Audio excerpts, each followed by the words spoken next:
ശാന്തി. ഞാൻ ഇന്നിവിടെ വന്നിരിക്കുന്നത് ഒരു നല്ല അടിപൊളിയായിട്ടുള്ള മസാലച്ചോറിൻ്റെ റെസിപ്പിയുമായിട്ടാണ്. അപ്പോൾ നമുക്ക് വീഡിയോയിലേക്ക് കിടക്കാം. അതിനായിട്ട് നമ്മൾ പച്ചക്കറികൾ എടുത്തിരിക്കുന്നത് 2 സവോള, ഒരു തക്കാളി, പിന്നെ 2 പച്ചമുളകാണ്. ഇനി നമുക്ക് ഈ തക്കാളിയും സവോളയും അരിഞ്ഞെടുത്തിട്ട് വരാം. അത് വയ്ക്കാൻ വേണ്ടിയിട്ടുള്ള സവോള ഇതുപോലെ കനം കുറച്ച് നീളത്തിൽ അരിഞ്ഞെടുത്തിട്ടുണ്ട്. തക്കാളി കുഞ്ഞി പീസായിട്ട് അരിഞ്ഞെടുത്തിട്ടുണ്ട്. പിന്നെ പച്ചമുളക് വട്ടത്തിൽ അരിഞ്ഞത്. ഇത്രയാണ് ഇതിനായിട്ട് ചേർക്കുന്നത് നമ്മൾ. അപ്പോൾ നമുക്കിനി തുടങ്ങാം. നമ്മളിവിടെ ചീനച്ചട്ടി അടുപ്പത്ത് വെച്ചിട്ടുണ്ട്. ഇനി ഇത് ചൂടായി വരുന്നവരെ വെയിറ്റ് ചെയ്യാം. നമുക്ക് പാൻ നന്നായി ചൂടായി വന്നിട്ടുണ്ട്. ഇനി നമുക്കിതിലേക്ക് ഓയിൽ ഒഴിച്ചു കൊടുക്കാം. ഓയിലൊന്ന് ചൂടായി വരട്ടെ, അതുവരെ വെയിറ്റ് ചെയ്യാം. ഇപ്പോൾ എണ്ണ നന്നായി ചൂടായി വന്നിട്ടുണ്ട്. ഇനി നമുക്കിതിലേക്ക് കുറച്ച് സാധനങ്ങൾ ചേർത്ത് കൊടുക്കണം. ഇതുപോലെ 2 നുള്ളി കരിഞ്ചീരകം, പിന്നെ കുരുമുളക്, പിന്നെ കുരുമുളക് പൊടിച്ചല്ല ചേർത്ത് കൊടുക്കുന്നത്, ഇവിടെ ഇതുപോലെയാണ് ചേർത്ത് കൊടുക്കുന്നത് ഡയറക്റ്റായിട്ട്. പിന്നെ ഇതുപോലെ 2 പട്ട, പിന്നെ ഏലക്കയുടെ ഫ്ലേവർ ഇഷ്ടമുള്ളവർക്ക് ഏലക്കയും ചേർത്ത് കൊടുക്കാം. ഇത്രയും നമുക്ക് ആ എണ്ണയിലേക്ക് ചേർത്ത് കൊടുക്കാം. നമ്മൾ അത് 4 കൂടി ചേർത്ത് കൊടുക്കാം അതിലേക്ക്. ഈ സമയത്ത് തന്നെ നമുക്ക് പച്ചമുളകും കൂടി ഇതിലേക്ക് ഇട്ട് കൊടുക്കാം.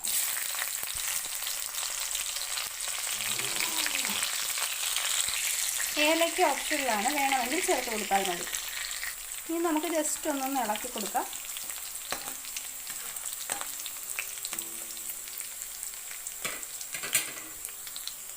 ഇതിലേക്ക് നമുക്ക് ഇനി സവോള ചേർത്തിട്ട് കൊടുക്കാം.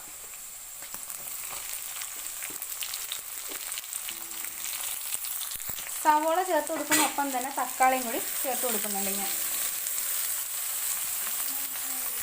ഇനി ഇതിലേക്ക് നമുക്ക് ആവശ്യത്തിനുള്ള ഉപ്പ് ചേർത്ത് കൊടുക്കാം. ഇത്രയും ചേർത്തൊന്ന് മിക്സ് ചെയ്യാം. ഇനി ഒന്ന് നന്നായിട്ട് ഇളക്കി കൊടുക്കാം.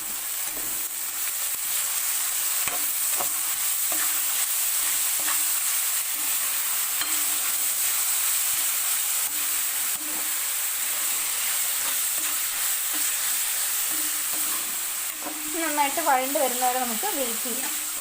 അതിനാണ് നമ്മൾ ഉപ്പ് ചേർത്ത് കൊടുക്കുന്നത്. ഉപ്പ് ചേർത്താൽ പെട്ടെന്ന് വഴണ്ടി കിട്ടും. ഒന്ന് വഴണ്ട് വരട്ടെ. അപ്പോൾ ഏകദേശം നമ്മുടെ തക്കാളി സവോളയും വഴണ്ട് വന്നിട്ടുണ്ട്. ഈ സമയത്ത് നമുക്ക് മസാലപ്പൊടികളെല്ലാം ചേർത്ത് കൊടുക്കാം. കാരണം ആ ഒരു പച്ചമണമൊക്കെ മാറി കിട്ടാൻ കുറച്ച് സമയം എടുക്കണമല്ലോ. അപ്പോൾ നമുക്ക് ഈ സമയത്ത് മസാലപ്പൊടികളൊക്കെ ചേർത്ത് കൊടുക്കാം. 1 ടേബിൾ സ്പൂൺ മസാലപ്പൊടി, 1 ടേബിൾ സ്പൂൺ മുളക് പൊടി. ഞാനിവിടെ മുളക് പൊടി 1 ടേബിൾ സ്പൂണേ ചേർത്ത് കൊടുക്കുന്നുള്ളൂ. ഇത് നല്ല എരിവുള്ള മുളകായതുകൊണ്ടാണ് ഞാൻ കുറച്ച് ചേർത്ത് കൊടുക്കുന്നത്. നിങ്ങൾ കാശ്മീരി ചില്ലിയാണ് ഉപയോഗിക്കുന്നതെങ്കിൽ ആവശ്യത്തിന് ചേർത്ത് കൊടുക്കാവുന്നതാണ്. ഇത്രയും മസാലകളാണ് നമ്മൾ ഇതിലേക്ക് ചേർക്കുന്നത്. ഇനി ഇതുകൂടെ ഒന്ന് ചേർത്തിട്ട് നന്നായിട്ടൊന്ന് വഴറ്റിയെടുക്കണം. അതിൻ്റെ പച്ചമണമൊക്കെ മാറി നന്നായിട്ടൊന്ന് വഴണ്ട് വരണം. അതുവരെ നമുക്കൊന്ന് വെയിറ്റ് ചെയ്യാം.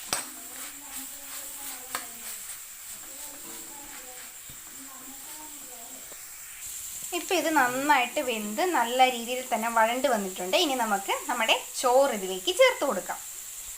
ഞാൻ കുറേശ്ശെ ചോറ് ഇതിലേക്ക് ചേർത്ത് കൊടുക്കുകയാണ് ചെയ്യുന്നത്. അപ്പോൾ നമ്മൾ ഇതിലേക്ക് മുഴുവൻ ചോറും ചേർത്ത് കൊടുത്തിട്ടുണ്ട്. ഇനി നമുക്കിതിലേക്ക് കുറച്ച് ഉപ്പിട്ട് കൊടുക്കാം. പിന്നെ ഈ സമയത്ത് വേണമെങ്കിൽ നമുക്ക് മസാലപ്പൊടി ചേർത്ത് കൊടുക്കാം, വേണമെങ്കിൽ ചേർത്താൽ മതിയാവും. ഇനി ഇതാ മസാല കൂട്ടുമായിട്ട് നന്നായിട്ടൊന്ന് യോജിപ്പിച്ചിട്ടെടുക്കാം നമുക്ക്. അപ്പം നമ്മൾ ചോറ് നന്നായിട്ട് യോജിപ്പിച്ചെടുത്തിട്ടുണ്ട്. ഇപ്പം നമ്മുടെ ചോറ് ഇവിടെ തയ്യാറായിട്ടുണ്ട്. ഇനി നമുക്ക് സ്റ്റവ് ഓഫ് ചെയ്ത് കൊടുക്കാം. ഇനി നമുക്ക് സെർവ് ചെയ്യാം. അപ്പം നമ്മുടെ ചോറ് ഇവിടെ നല്ല റെഡി ആയിട്ട് വന്നിട്ടുണ്ട്. കാണുമ്പോൾ തന്നെ കഴിക്കാൻ തോന്നുന്നുണ്ടാവും നിങ്ങൾക്ക്. നല്ല ടേസ്റ്റി ആയിട്ട് വളരെ എളുപ്പത്തിൽ തന്നെ നമുക്ക് പച്ചക്കറിയൊക്കെ ഉണ്ടെങ്കിൽ ഉണ്ടാക്കിയെടുക്കാൻ പറ്റുന്ന നല്ലൊരു ചോറാണിത്. അപ്പോൾ എല്ലാവരും ഈ മസാല ചോറൊന്ന് ട്രൈ ചെയ്ത് നോക്കുക. നിങ്ങളുടെ ഫീഡ്ബാക്കൊക്കെ നിങ്ങൾ കമൻറ്റ് ബോക്സിൽ അറിയിക്കുക. അതുപോലെ തന്നെ ഈ ചാനൽ ആദ്യമായിട്ട് കാണുന്നവരുണ്ടെങ്കിൽ സബ്സ്ക്രൈബ് ചെയ്യാൻ മറക്കരുത്. തൊട്ടടുത്തുള്ള ബെല്ലൈക്കണിൽ കൂടി ക്ലിക്ക് ചെയ്ത് ഓൾ എന്ന ഓപ്ഷൻ കൂടി പ്രസ് ചെയ്താൽ മാത്രമേ ഞാനിടുന്ന വീഡിയോയുടെ നോട്ടിഫിക്കേഷൻസ് നിങ്ങൾക്ക് ലഭിക്കൂ. അപ്പോൾ ഇനി മറ്റൊരു വീഡിയോ ആയിട്ട് നമുക്ക് പിന്നെ കാണാം. ടാറ്റാ, ബൈ.